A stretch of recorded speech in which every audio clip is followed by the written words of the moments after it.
মাছের কচুরি করা যায়। তো বাগবাজারে খেতে খেতেই আমি ভাবছিলাম ভেটকি মাছ দিয়ে কেউ দেয় না। ভেটকি মাছ দিয়ে কেউ দেয় না। কচুরিটা কি সঙ্গে সঙ্গে গরম গরম ভেজে দেওয়া হয় নাকি?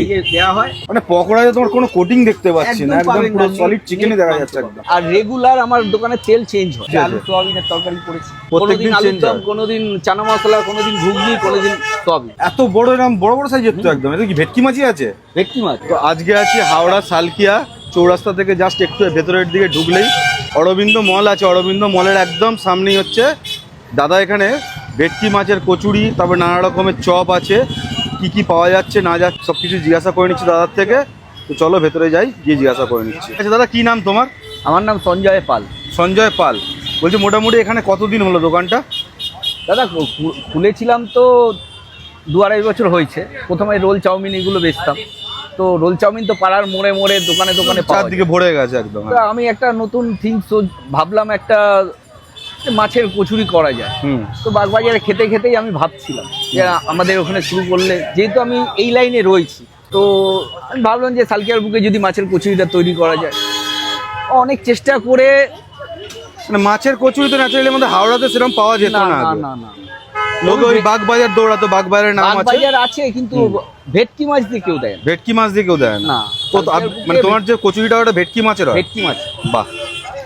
ভেটকি মাছের। আর রেগুলার আমার দোকানে তেল চেঞ্জ হয়, ফ্রেশ তেলেই আমার কাজকর্ম। তো আর অল্প বানাই, কারোর যদি লাগে একটু তাড়াতাড়ি আসে, খুব লেট করলে হয়তো মাছের কচুরিটা পাবেন না। তো এই হচ্ছে তোমার কচুরি, তাই তো? হ্যাঁ। আচ্ছা, তুমি কচুরিটা কি সঙ্গে সঙ্গে গরম গরম ভেজে দেওয়া হয় নাকি? দেওয়া হয়। বাহ। আর এখানে কাঁচা কচুরি রাখা আছে, মানে একদম সঙ্গে সঙ্গে রেডি করে। আর ওখানে লেচির একদম রেডি আছে, তাই তো? পুরো স্টাফিং করা আছে একদম। স্টাফিং ভরা। তো স্টাফিং এর মধ্যে তো ভেটকি মাছই দিচ্ছ বলছো না? হ্যাঁ, ভেটকি একদম অরিজিনাল ভেটকি আছে, তাই তো? বাহ। আর এটা কি তোমার সবজিটা দেখি কি দিচ্ছ? আছে। এটা হচ্ছে কি আলু সোয়াবিনের সবজি আছে? আলু সোয়াবিনের তরকারি করেছি। তরকারি কি মানে এইটাই থাকে প্রত্যেকদিন? না, আমার প্রত্যেকদিন রেগুলার তরকারি চেঞ্জ হয়। প্রত্যেকদিন আলুর চেঞ্জ দম, হয়? কোনোদিন চানা মশলা, কোনোদিন ঘুগনি, কোনোদিন সোয়াবিন। বাহ। তো আরো তোমার কাছে অনেক কিছু আইটেম দেখতে পাচ্ছি এখানে, একটু বলে দাও না পরপর কি আছে এগুলো? এটা ডিমের চপ। ডিমের চপ। এটা কত দাম কত আছে? এখানে সব আইটেম সব 15। এটা মাছের চপ 15, মাংসের চপ 15, চিকেন পকোড়া আছে। হ্যাঁ। 4 পিসের একটা প্লেট হয়, ওটা 50 টাকা। 4 পিস 50 টাকা। ওখানে ললিপপটা আছে। হ্যাঁ। ললিপপ 20 টাকা পিস। মানে পকোড়ায় তোমার কোনো কোটিং দেখতে পাচ্ছি না, একদম পুরো সলিড চিকেনই দেখা যাচ্ছে একদম। বাহ, খুব সুন্দর লাগছে। এখানে চিকেন স্যাটে আছে। এটা স্যাটে কত করে? 35 টাকা। 35 টাকা। এখানে ফিঙ্গার আছে। এটা কি ভেটকি মাছের? এটা বম্বে ভেটকি মাছ, তাই তো? হ্যাঁ। বাহ। এটা ফিশ ফিঙ্গারে কত দাম রেখেছো? 30 টাকা। 30 টাকা। আর এটা এত বড় আমি ফিশ ফ্রাই দিচ্ছি 60 টাকা। এত বড় এরকম বড় বড় সাইজের তো একদম। এটা কি ভেটকি মাছই আছে? ভেটকি মাছ। বাহ। তো ওটা 60 টাকা দাম, তাই তো দাদা?